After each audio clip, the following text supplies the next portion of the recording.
नमस्कार विद्यार्थी मित्रांनो, महाराष्ट्र स्टेट फार्मसी काउन्सिल अर्थात महाराष्ट्र राज्य औषध व्यवसाय परिषद यांच्याकडे तुम्ही रजिस्टर्ड फार्मासिस्ट नोंदणीकृत फार्मासिस्ट म्हणून जर या ठिकाणी 19 ऑगस्टच्या यापूर्वीच रजिस्ट्रेशन केलं असेल, ज्याला तुम्ही लायसन्स काढण्यासाठी अप्लाय केलं आहे असं चुकीच्या पद्धतीनं म्हणता, कारण ते लायसन नाही आहे, ते तुमचं रजिस्ट्रेशन सर्टिफिकेट आहे. त्याच्यासाठी जर अप्लाय केला असेल तर लक्षात ठेवा, या ठिकाणी 19 तारखेनंतर यांनी वेबसाईट अपडेट केलेली आहे.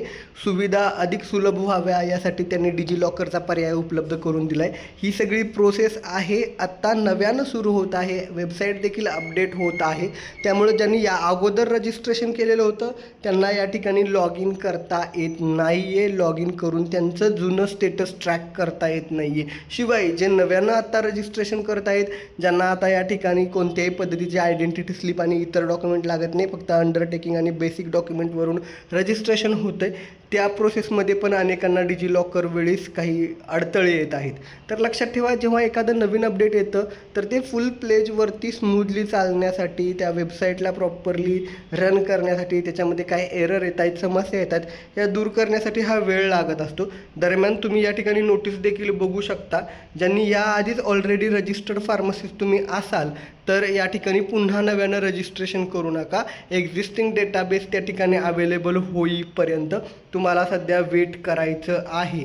पोर्टलवरती ज्या इतर काही सर्व्हिस अवेलेबल आहेत त्याबाबत देखील यांनी माहिती दिलेली आहे. त्यामुळं सध्या थोडे दिवस तुम्ही थांबा आणि आत्ता जे नव्यानं रजिस्ट्रेशन करणार आहेत त्यांना ते नव्यानं रजिस्ट्रेशन करत असताना जी काही माहिती भरायची आहे, कशा पद्धतीनं प्रोसेस करायची आहे, युजर मॅन्युअल अर्थात कशा पद्धतीनं रजिस्ट्रेशन करायचं, त्यासाठी लागणारे डॉक्युमेंट या ठिकाणी पोर्टलवरती अवेलेबल करून देण्यात आलेले आहेत. तर सगळ्यात महत्त्वाचा मुद्दा काय, डिजिलॉकर पद्धतीनं जे रजिस्ट्रेशन नव्यानं सुरू झालं आहे ते सुरू होण्याच्या अगोदर जर तुम्ही कधी रजिस्ट्रेशन केले तर सध्या तुम्हाला त्याचं ट्रॅकिंग आणि इतर काही लॉग इन करता येणार नाही आहे. सध्या वेबसाईट ही नवीन अपडेटच्या प्रोसेसमध्ये आहे. थोडे दिवस वेट करा.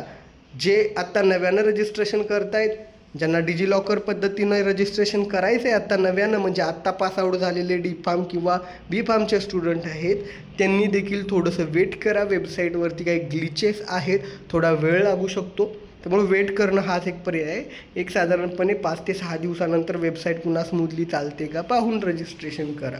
आणि या ठिकाणी डिजिलॉकरवरती तुम्ही अपडेट करण्यापूर्वी डिजिलॉकरवर ज्या सगळ्या महत्त्वाच्या गोष्टी आहेत, ते अकाउंट जे डिजिलॉकरचं आहे ते तुमचं अपडेटेड असणं गरजेचं आहे, तरच तिथला डेटा या ठिकाणी इथे घेतला जाईल. होप सो दिलेली माहिती तुम्हाला लक्षात आली असेल. सांगायचा मुद्दा एवढाच आहे की आत्ता वेबसाईट ही नव्यानं सुरू झालेली आहे. वेबसाईटवरती डिजिलॉकरची सर्व्हिस नव्यानं अवेलेबल झालेली असल्यामुळं जुनं ज्यांनी रजिस्ट्रेशन केलेलं आहे जुन्या पद्धतीनं त्यांना त्यांचं ती रजिस्ट्रेशन ट्रॅक करता येणार नाही आहे. थोडे दिवस वेट करा. जे काही अपडेट येईल ते तुमच्यापर्यंत पोहोचवलं जाईल. माहिती आवडली असल्यास व्हिडिओला लाईक करायला, आणि जे कोणी आत्ता बी फार्म फायनल इयरचे विद्यार्थी, डिप्लोमा फायनल इयरचे विद्यार्थी पासआउट झालेले आहेत, रजिस्ट्रेशन करत आहे, केलेलं आहे, त्यांच्यासोबत हा व्हिडिओ शेअर करायला विसरू नका.